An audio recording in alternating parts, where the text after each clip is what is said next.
There it is. Okay. Hello, everyone, and welcome to our Distinguished Speaker Series. For those of you that are joining us new or for the first time, my name is Asma Wasti, and I am the creator and founder of Accelerate Global, as well as a dynamic program called Webinar Accelerator. Just a little bit about us before I start to introduce our wonderful, amazing guest speaker here today. We help organizations, businesses that are not profitable, or startups to create stability, certainty, and profitability in their business and a consistent cash flow to build a business foundation that delivers consistent results regardless of the environment. And for that, we use our framework of Webinar Accelerator, which generates business for you organically without any paid traffic, even if you're not an influencer, household name, or have zero followers. So check us out on accelerateglobal.com. But another most favorite thing of mine to do is to get our amazing members within our Webinar Accelerator Facebook group and get those entrepreneurs, coaches, speakers on that pedestal and find that inspiration from them, pick their brain and find out what's going on. What was their journey? Learn from their story and who they are and how did they arrive here? How did they reach here and find inspiration from them? So I'm so happy and excited and honored to put on our Distinguished Speaker Series today, our guest speaker all the way from Hamilton, Ontario, Anthony Frisina. Welcome, Anthony, and thank you for being here today. Good afternoon, Asma. Thank you so much for having me. How are you? I'm very well. Thank you so much for being here. I couldn't wait to get you on board our series because your story is really, truly remarkable. And I couldn't wait to share it with all of us, right? This will be posted in the Facebook group as well as on the YouTube channel and everywhere else in between. So I couldn't wait to talk to you. So let's get it going. Let's get started to find out more about you, Anthony. Now, tell us a little bit about yourself. I know you were born with spina bifida. How was that growing up? And then how did you find, your place in the world as a young Anthony? Yeah, so I was born with spina bifida and hydrocephalus growing up. So my infancy and my toddler ages were very challenging, to say the least. So I was born to multiple surgeries, having to stabilize the fluid in the body. Once that got stabilized, and as I continued to grow, I slowly started to find myself, find who I was, and that learned through a culture of having great family and having great friends and having a good support system. My family and my friends are my rock in terms of who I am and what I do and what I've been able to accomplish to date. It was really a big point in my life at the age of 8 years old, where that was the first time where I stepped out of my comfort zone, outside of the family and the friends, to go to camp. I went to this camp called Camp Marydale, which was at that time located in Puslinch. So at that time, I was venturing out on my own, kind of learning a new way. At that time, I was also walking with the use of a cane and crutches and all those mobility devices.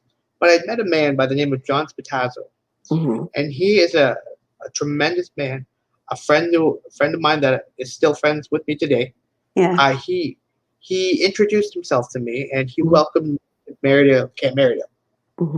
And from there, that introduction really propelled a sense of belonging, a sense of understanding, a sense of, in spite of the fact that, I was born with a disability, that I belong. Yes. Yes. Oh my gosh. You hit such a good point here, Anthony, because you mentioned the fact of the right people and that support group in your life and how important that is, that cheerleaders with you, that people that support you and motivate you to take you to that next level. And you are an author and a coach, and we'll talk about that in a minute. But now we're with that story. That's so amazing that you found the right person within your core group of team that supported you. You now are in wheelchair. You said you used to walk and you used to walk with a cane and help with other tools, but now you're in a wheelchair. And growing up as an adult, as a young adult, what changed for you being in a wheelchair? Yeah. So I had a surgery in '92 that had a success rate of 40% at the time. And I knew that regardless of what was going to happen, that I wasn't going to change any perspective. I wasn't going to change who my family brought me up to be Yeah. at the age of 12 and going forward.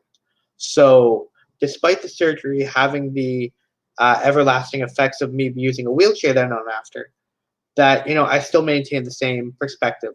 Mm-hmm. The importance of gratitude, Mm-hmm. the importance of respecting one another around me, the importance of earning respect from my community, earning respect from those around me to help build the man that I continue to grow to be today. Mm-hmm. And what your motivation, like what keeps you going? Because I know life is hard for everybody as it is Right. in the middle of this pandemic anyways, but for people with different abilities like yourself, and we're getting hearts there, thank you so much Yeah. for that. Awesome. So what keeps you going? What keeps you motivated? Honestly, you know what? I'm a proud Hamiltonian. I always, and I've coined the term a difference of ability in a lot of what I do now currently. What keeps me going is the community around me, the empowerment piece. To be able to alleviate and change and alter perspectives on disability and put disability into a positive framework, into the positive limelight. That disability is not a negative, but it's an Mm-hmm. opportunity for growth. Mm-hmm. However, it must not be easy for you growing up, even though, I mean, you're such a positive person. It's so inspirational to tell you the truth. But I'm sure it must be easy growing up. Do you mind talking about those challenges that you faced? I mean, at the end of the day, Asma, we all face challenges, but I Mm-hmm. look at it from the perspective of accomplishing my tasks rather All than the right. steps it takes to complete it. I Mm-hmm. also, have to factor in time management. I have to Right. factor in just how I'm going to accomplish a task.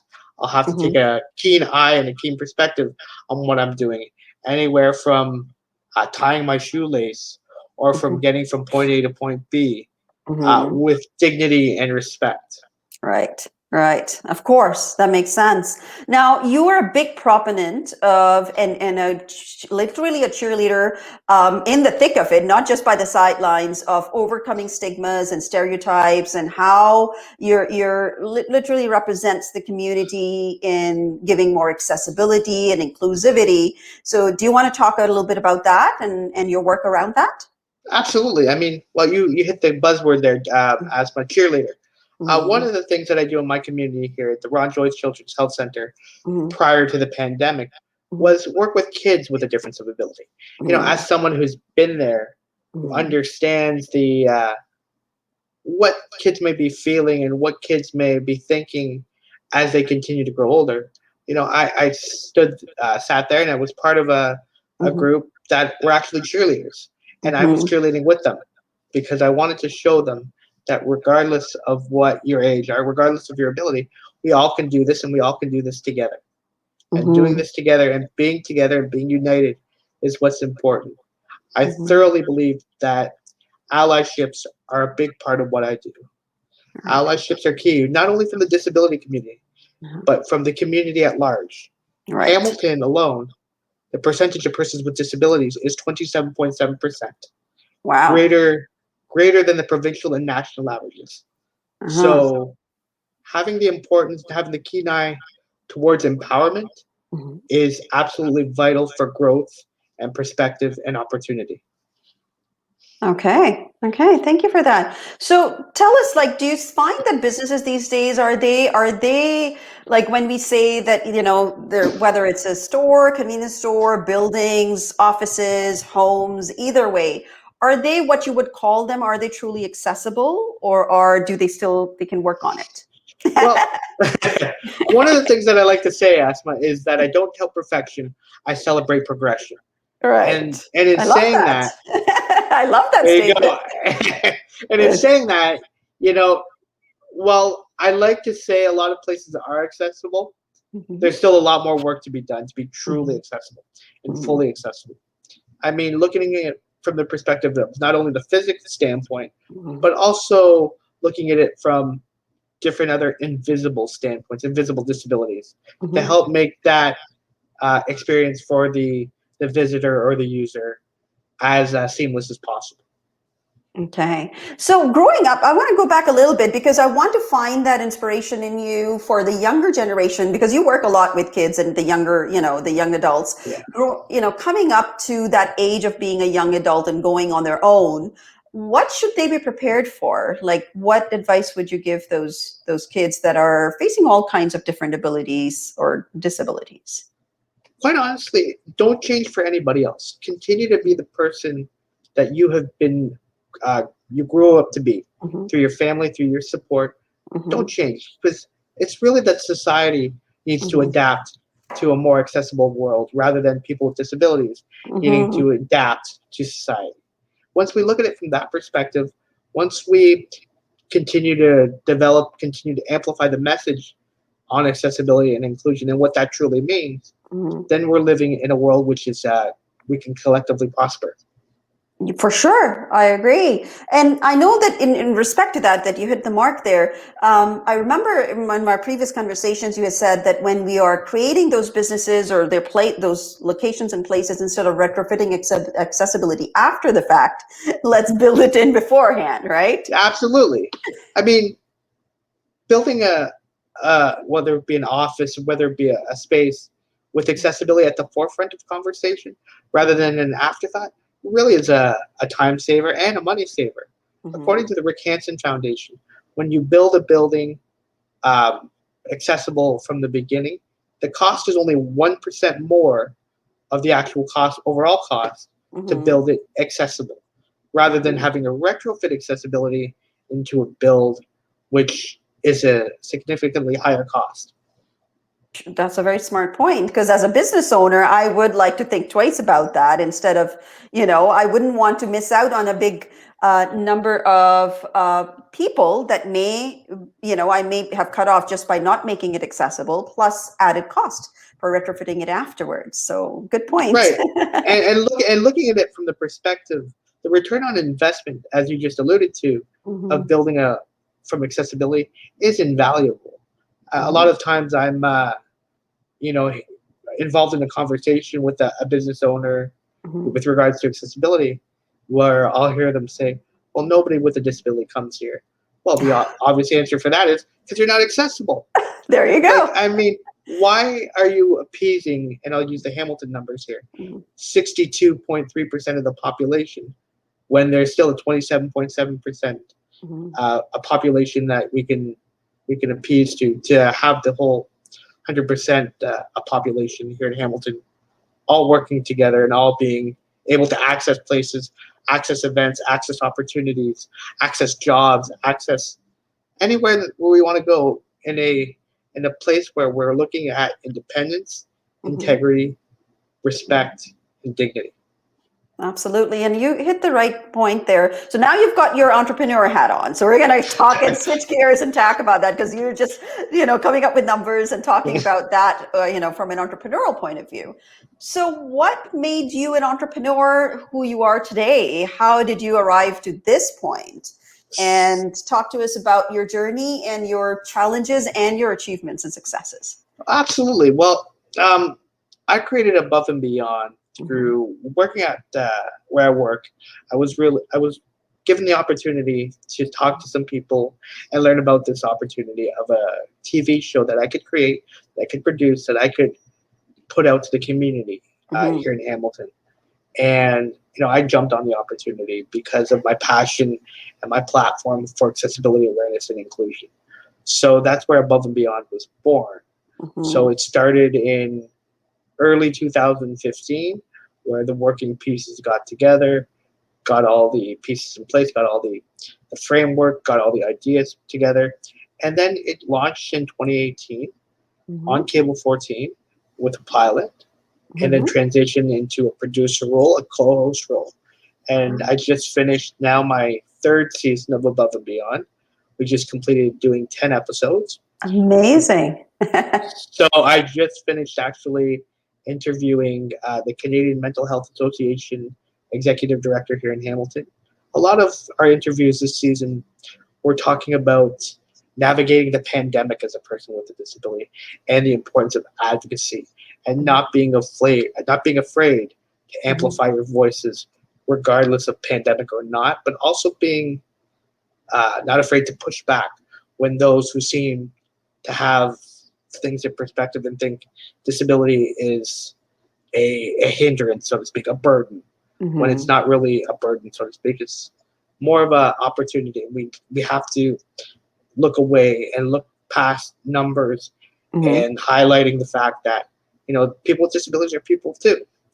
In my language, I always use a person first messaging rather than an identity first language. Mhm. Good point. So when we talk about you, so I'm not talking about the disability part of yours, because of course you put that, as a part of your above and beyond. But when we talk about your coaching business, your above and beyond, what is it that you offer to people? What is it that they can do when they come to you? Well, my above and beyond brand is on the basis of what I developed called the MICE principles, Mhm. which is motivation, innovation, inspiration, celebration, education, and empowerment.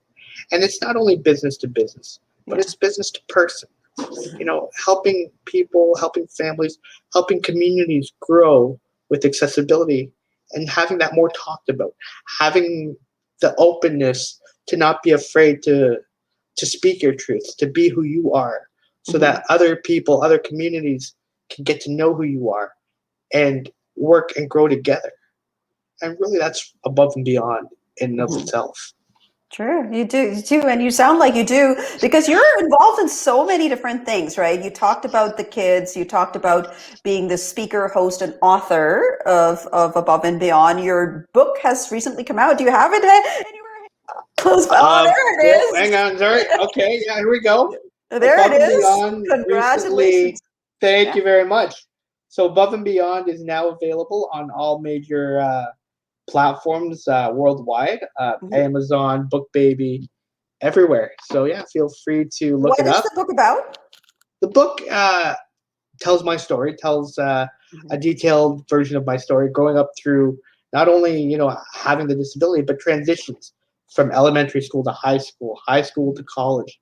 The fact that I lost my mom in 2016 and having to learn a new way of living because I don't have that initial support of the my Mhm. mom with me. So Mhm. I had to learn new ways of doing things. I've had to grow in certain ways that I otherwise wouldn't have at particular times in my life. But Mhm. it's also about teaching people the way I live, Mhm. and teaching people that disability is opportunity and amplifying your voice is okay. And it's okay to cause good trouble Mhm. because you're planting your flag. You're cementing your place in the community which you live in. Mhm. So talk to me more about that. Causing good trouble. What does that mean? What does that You look know, like? you know what? That causing good trouble is alleviating the stereotypes and the stigmas, Mhm. attitudinal barriers that Mhm. come with disability, perception versus reality, Mhm. and showing people from the perspective of what you can do before there's perception as to what you can.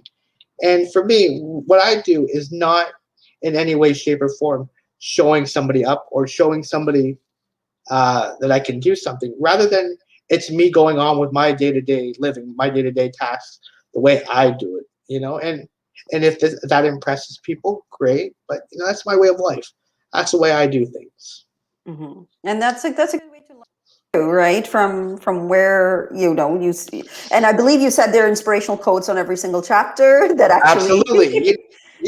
Every single chapter has a quote that helps kind of build the reader into what they're going to expect in each of the chapters of the book. And each chapter is very short. I did the book from the perspective of the chicken soup for the soul because I Mhm. wanted to leave people thinking about how certain things are done and how certain things can be done. And I say the term a difference of ability because the way I do things doesn't necessarily resonate with another person who has a disability.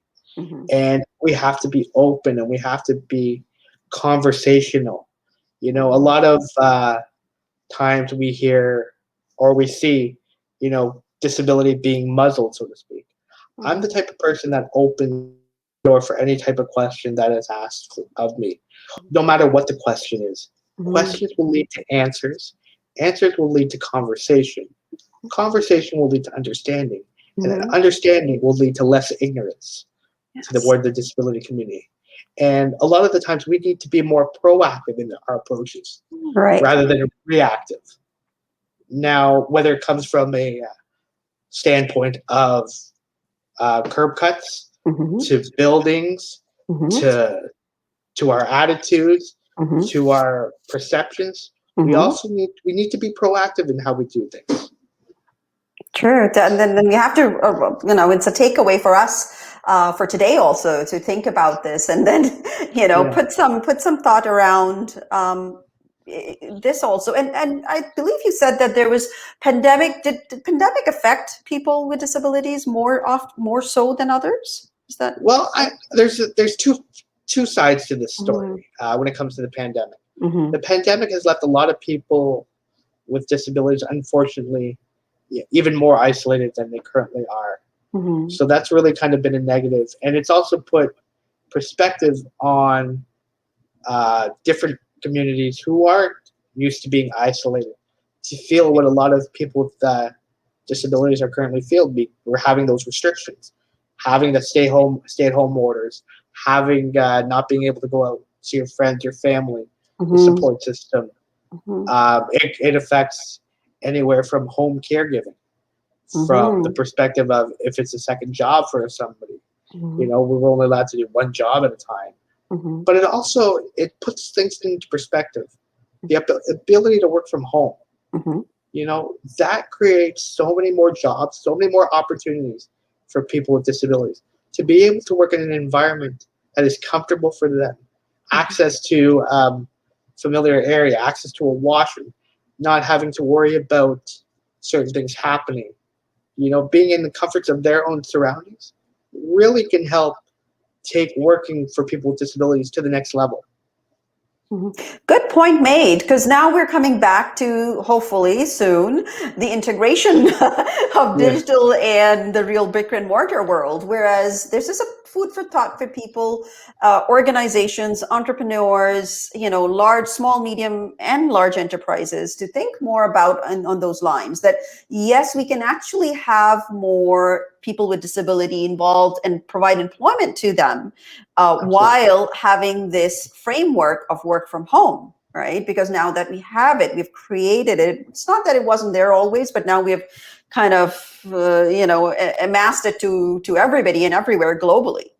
Right. And, now that we've shown that it can be done Can, globally, yeah.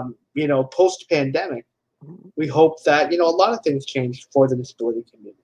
We hope that more organizations, more people are empowered by what they see in the disability community to cultivate change, Mhm. to fundamentally and systemically and culturally grow as a country, as a city, as an organization, as people.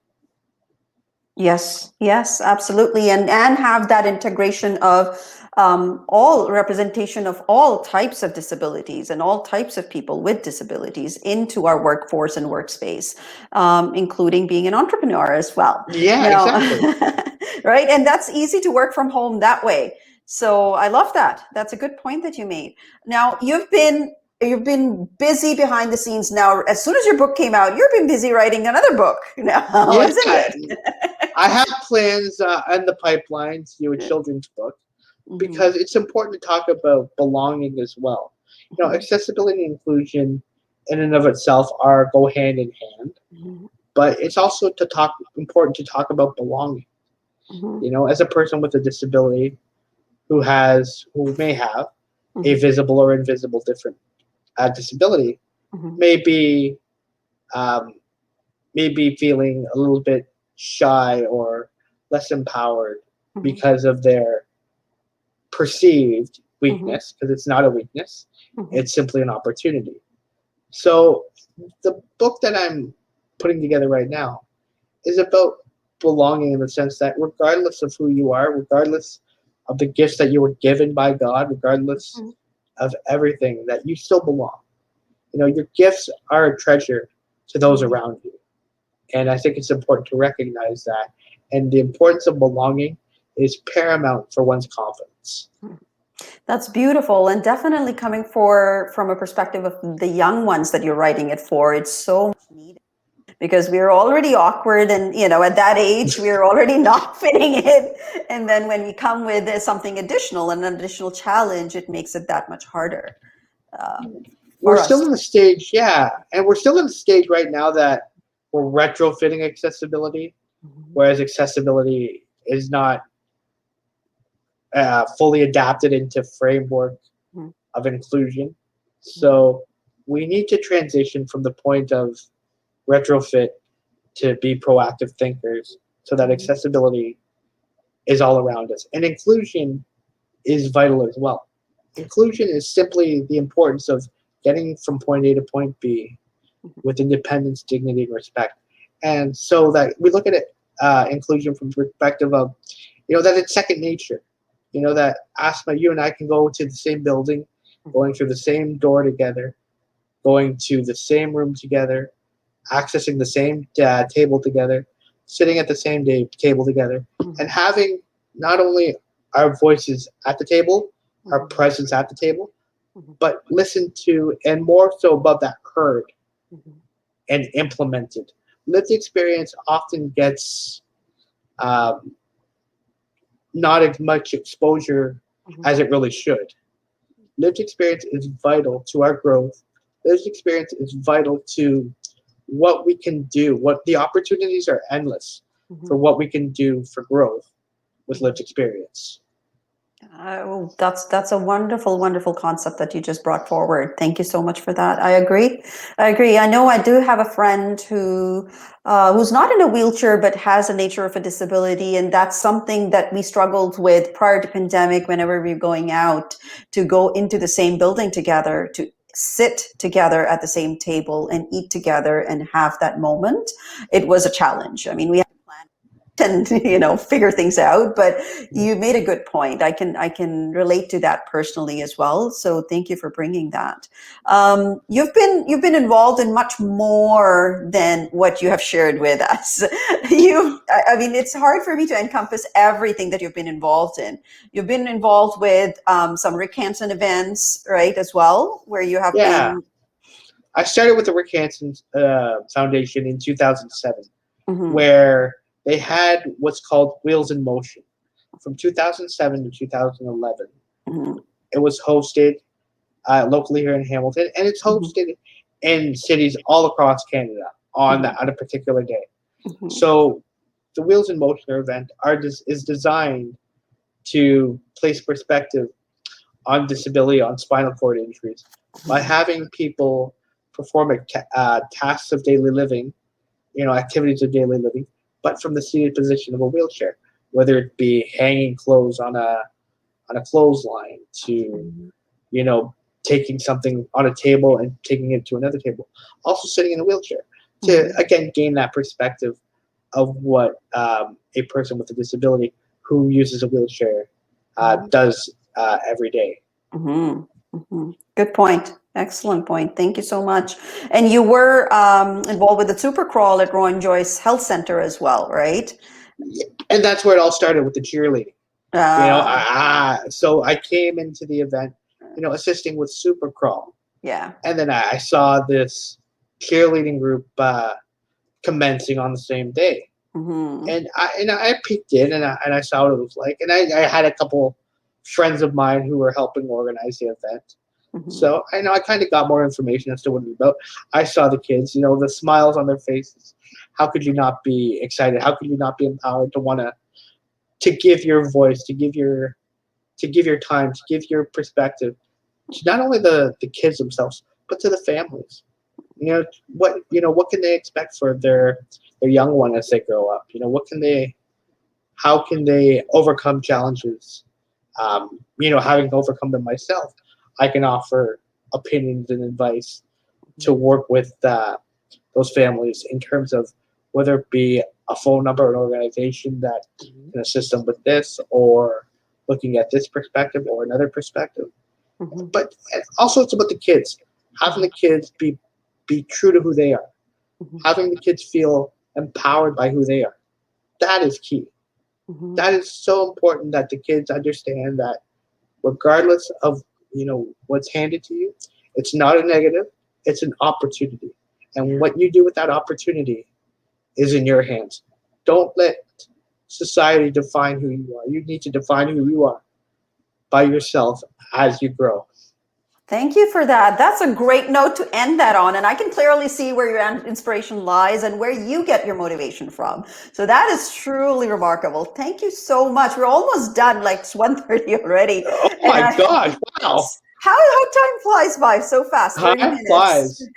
And thank you so much for putting that freebie in the pod. I know you're giving us some Yeah, swags, right? For your absolutely. Yes, indeed. I above will and certainly. beyond mugs, pens, bracelets, Yeah, sanitizer holder, absolutely. and the amazing piece is the author signed book, the Above and Beyond Absolutely. book, Yeah, right? absolutely. Yeah, so thank you so much for that. We will be doing a draw for it pretty soon. Come the 15th of July, we'll be doing a draw for all of the giveaways, freebies, and yours will be in that as a part of it. So thank you so Wonderful. much for that. And I My truly pleasure. appreciate that, Anthony, for being a part of our Distinguished Speaker Series today. I appreciate it. Wonderful. Thanks so much for having me, Asma. You're welcome. Take care. And everyone, See, we'll see you again with a see, new one, new Distinguished Speaker. Bye for now.